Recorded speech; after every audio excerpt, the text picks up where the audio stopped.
Just Live being Live. Chris Pratt, Buzz Lightyear. To hurt you. Why? What did I do? Tom Holland, Nathan Drake. It's so fucking. He looks not. I'm so. Twink Nathan Drake. I just don't get it. I don't understand. Like, whatever, and they look nothing alike. Who the fuck signed off on that? Did Tom Holland just show up and was like, I want to play Nathan Drake? And they're like, yeah, okay, we don't give a shit. It's a video game movie. He probably stumbled into the wrong set after not being given, like, the latest Spider-Man script and just got casted. That's hilarious. Like, that honestly is in character for Tom Holland. Wait, this isn't Spider-Man. That is entirely in character for Tom Holland, though. So another thing that I think is just so fucking annoying is that it's so obvious that they're basically, like, at least in the trailer, they're like taking bits and pieces from like all three of the games and just mashing it into one movie. And I'm like, why? It makes no sense. Because it's a video game movie. Or Uncharted games. Thank you very much. I'm so upset. Why would you do this? Yeah, I can't wait for Tom Holland to play Link in the Legend of Zelda movie. Okay, no. The other thing that's really funny is that in the trailer, we don't see him in the trailer, but Tom Holland does say something like, "Oh, I gotta find my brother," or some generic shit like that, which implies they are also incorporating shit from the fourth game, right? So that implies that they're going to bring in Nathan Drake's not at all like forced brother into the movie. Yeah, you know, it's going to be a mess, and either they're going to make like another Tomb Raider, which the games were, or they're gonna fuck it up horribly. It's just one of those things where I don't really care that much that they added a brother, but it's just one of those things that it's just like, in the movie you could easily just not mention him at all, and most of the fans would not care, because he only showed up for like a little bit in the fourth game, and like that was it. Also rebuttal, Victor. Twilight Princess Link is in fact a brunette. Checkmate, atheist. Yeah, but counting only Breath of the Wild. Oh no, yeah, but I doubt they would only do Breath of the Wild. If anything, they're gonna do Ocarina of Time or A Link to the Past, because those are the two most iconic games. Which means if they don't, dye Tom Holland's hair a neon pink, I'm going to riot.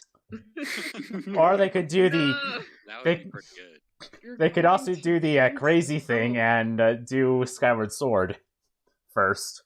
Oh yeah, like as an origin story. Okay, but like the thing is Skyward Sword would work as a movie because honestly, I think Skyward Sword would work better as a movie than it would as a game.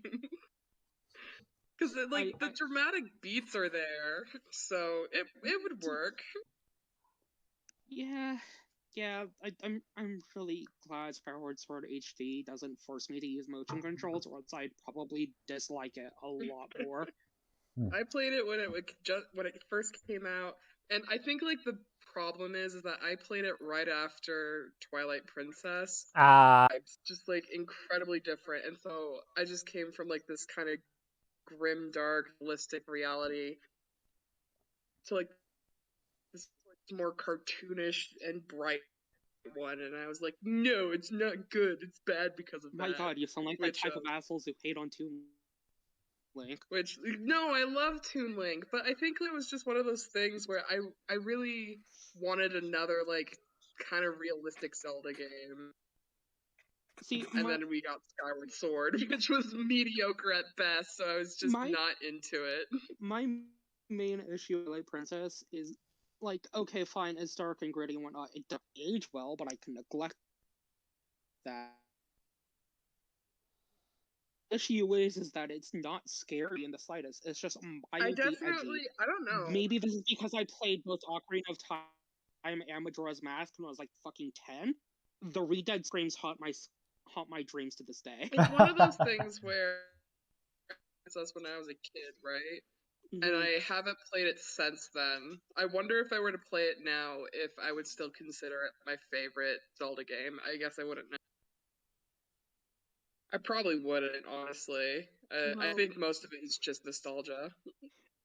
Yeah, because Hyrule Field is empty as shit. Like, the story's good, and Binda is probably one of, if not the best characters in the series. That's true. I remember I had, like, a really fun time with the story, so I think that is, like... But I also liked the look of the game, too. Like, you know? Like... Yeah, I don't know, I definitely just prefer, like, the cel-shaded Ghibli style of Skyward Sword and Breath of the Wild a lot more. Especially Breath of the Wild. But then again, I don't know, like, the character designs in Skyward Sword were really bad. Like, some of them were really good. Me? Like, I really like Pompadour guy. Pompadour guy was good. You're not fucking dissing on Grace's Pompadour. I liked him because he was fun and cartoony, and it was like, oh, that's cool. I like looking at you. You remind me of Wind Waker a little bit. But just, like, Link himself is just, like, he looks like as though he has bags under his eyes the whole time, and just, like, his lips are weird, and I'm like, why did they design you like this? I don't understand. Well, Link with bags under his eyes makes sense because he's canonically, like, a sleep deprived. Yeah. But it's just like he doesn't look right. Like, compared to like everyone else, like they tried to make him look realistic and cartoony at the same time, and so it just melded into like this weird design that I just couldn't get with. I was like, I'm sorry, dude, but you look jank. Anyways, leaving off on this Skyward Sword discussion until video game book club and Nakamata God related things after session, I'm just going to finish with saying I'm incredibly gay for Girahim. Thank you. Oh my god. Absolutely. 10 out of 10 side boss. Amazing. Alright. He could plunge his sword deep in. It's just like, I remember as a kid when I was fighting him, I'm just like, this is fun. This is fucking stupid, but it's fun. Yeah. Nice, Daehoon.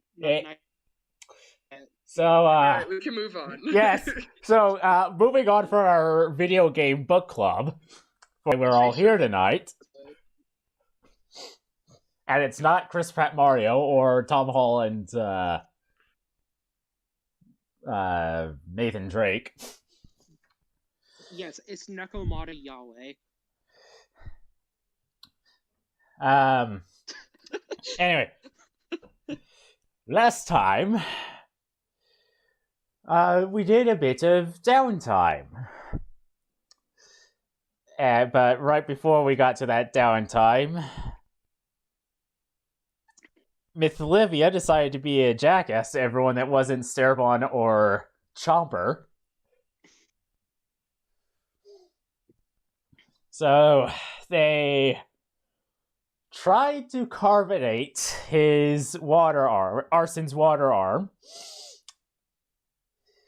Ending up poisoning him.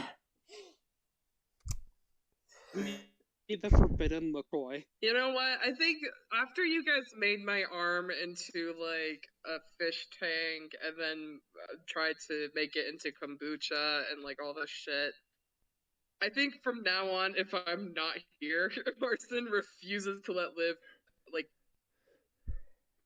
the best part is that since Arson was, half asleep in a drunken stupor and contemplating his existence in the universe, Liv pinned it on Nice Mom. That is true. That is true because she forged a letter. Oh no. Supposedly from Nice Mom, explaining what she did to Arson.